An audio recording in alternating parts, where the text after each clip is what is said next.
please join me welcoming Dr. Ed Krupp. Back in 1987, and this is a scene from 1987, Arguelles really had his eye on 1987, not on 2012. For he calculated the 16th and 17th of August, 1987, as, quote, the first Mayan return entry point. You got that? Yeah, it's a kind of a prelude to 2012. And he called that event the harmonic convergence, which you might remember. And it became a worldwide New Age phenomenon. The Los Angeles Times called it a mysterious weekend event. And Arguelles announced that galactic and the planetary harmonic scale would be calibrated then. And it would take, however, to accomplish that, a global grid of spiritually enlightened persons functioning as synchronized and unified bioelectromagnetic collective battery. And New Age organizers allegedly dispatched 144,000 self-appointed seekers to converge upon a set of sacred sites, acupuncture points as they were called, in the spiritual circuitry of the planet, and establish a resonance between the planet and the rest of the universe. Now, I don't know about you.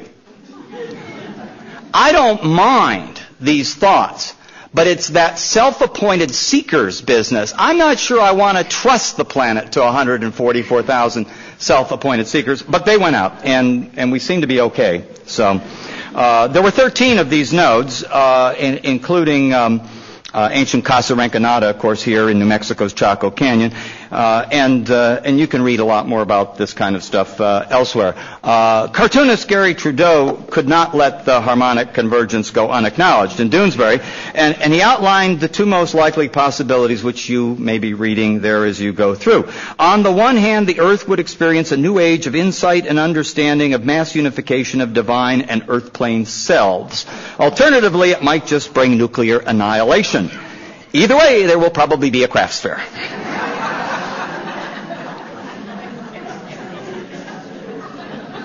So it passed, of course, and 2012 went into hibernation, while other more compelling calendrical catastrophes commanded our attention for a while. During the 1990s, as the world was counting down to the millennium, despite widespread confusion over just when it would actually occur, John Major Jenkins, the author of this book, self-identified as a leading independent researcher on ancient Maya cosmology, packaged several of these 2012 themes together in the 1995 book Maya Cosmogenesis 2012. And Jenkins is probably more responsible than anybody for the current flurry and character of the interest in 2012, although you got to hand it to Arguelles for really lighting the fuse. In this book, Jenkins, in restating an unfounded belief, asserts the Maya believed the world will end in 2012. You will find that passage in that book.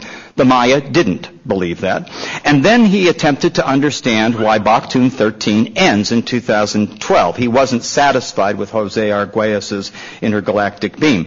Precession, remember the wobbling of the Earth, precession, he explained, is responsible for driving the winter solstice sun through the sky, which it is, and across the Milky Way, and according to Jenkins, toward a 2012 interception with the center of the galaxy. So this diagram from Jenkins's book illustrates the principle of what he's talking about. We can imagine the sun at winter solstice, shortest day of the year, when the sun rises as far to the south as it does and sets as far as the south and follows its lowest arc across the sky. But where that sun is compared to the background stars, if we could see them, is actually shifting through the stars over this 26,000-year cycle of precession. And in 2012, according to Jenkins, you can see where he is positioning the winter solstice sun in the Milky Way. See that big bulge there, the galactic center. That's fair because it's a giant bulge that occupies a great deal of the sky and so it's as centered as anything, I suppose. And also that the actual center of the Milky Way galaxy is in that direction. And so Jenkins is proposing that this is the key, that the Maya knew this, they knew this was coming, and they developed this scheme in their calendar to take advantage of it. Here's the Milky Way galaxy again. We see it face down in the upper image and edge on in the bottom image. And, of course, it's like a giant pinwheel or a couple of Frisbees stuck together. We are way out in the suburbs here in Orange County, or even farther out in the suburbs. But you can see where the sun is out in a spiral arm. And when we look toward the center, toward the nucleus of the galaxy, we are looking toward the constellation Sagittarius, a constellation of the summer sky, and which the sun occupies, of course, in the wintertime on the opposite side of the sky. So this is the business that is being discussed now in Jenkins' book. And this is the lineup. When they talk about galactic lineup, this is what they mean. You have the Earth in the foreground.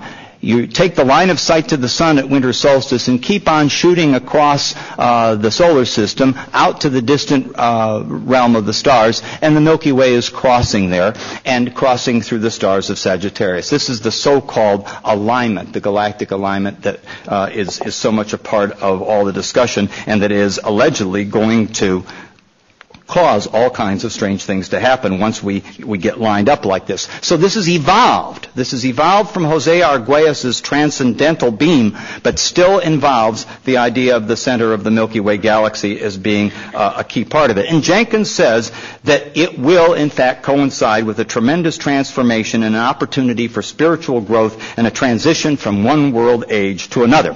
So reigniting New Age interest in the forthcoming finish of Baktun 13, Jenkins then also propels the topic into the consciousness of popular culture, not so much really through his book, actually, but much more through the World Wide Web and through syndicated overnight radio shows and through cable television. That's where you hear about this most. Conspicuously absent from refereed academic journals, Jenkins makes appearances and presentations at free-for-all events devoted to improbable archaeology and fringe spirituality.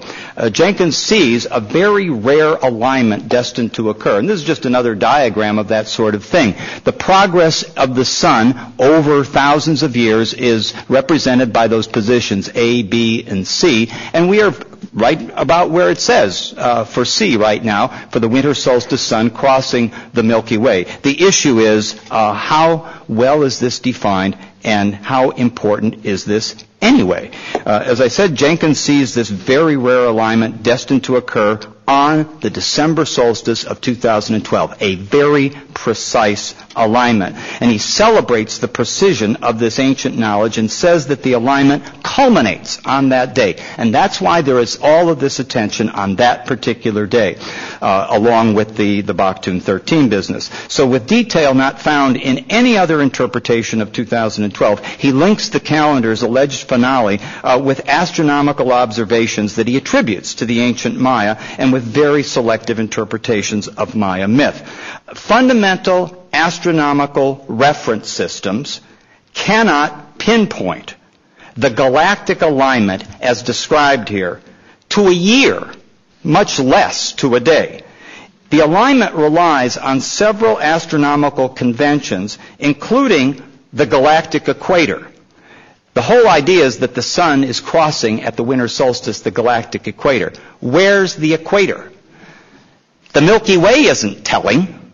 The Milky Way doesn't even care. The equator of the galaxy is what astronomers decide to call the equator. And astronomers are notoriously arbitrary. They're just mapping what they see. And Jenkins is just taking what he finds.